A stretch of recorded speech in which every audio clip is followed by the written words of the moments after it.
পরীক্ষার সামনে পাটিগণিতে লেগে আছে হাজারো জট, বিজ্ঞানের সূত্র মুখস্থ হচ্ছে না কিছুতেই, আর সন্ধ্যায় ছুটে চলছেন প্রাইভেট টিউটরের বাসায়। তখন অভিভাবক বা আত্মীয় স্বজনের মুখে অবশ্যই শুনেছেন, এই তো আর কয়েকটা দিন পরীক্ষা শেষ হলেই তো শান্তি।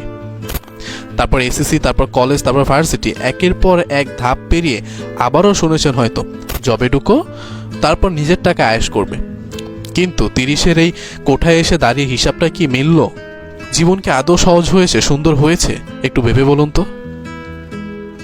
এই যে ছুটে চলা যেন একটা রেস, আর এই রেসটার নামই হলো ইঁদুর দৌড়, বা যাকে ইংরেজিতে বলে র্যাট রেস।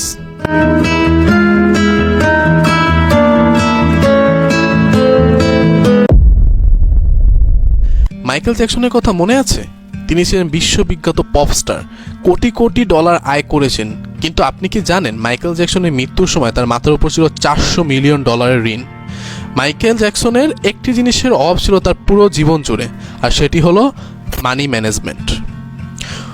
উপার্জনের সঙ্গে খরচও বেড়ে গিয়েছিল দ্বিগুণ। টাকা কামিয়েছেন দুহাতে, কিন্তু সে টাকা রাখতে পারেননি মাইকেল। আমরা তো আর মাইকেলের মতো কোটি টাকা কামানোর তারকা না, আমরা সাধারণ মানুষ। কিন্তু ভাবুন তো, আপনার জীবনের গল্প কি খুব আলাদা? আপনি হয়তো মাসে 30,000 টাকা আয় করেন, নিজের জীবনে সেভাবেই সাজিয়েছেন। হঠাৎ সেই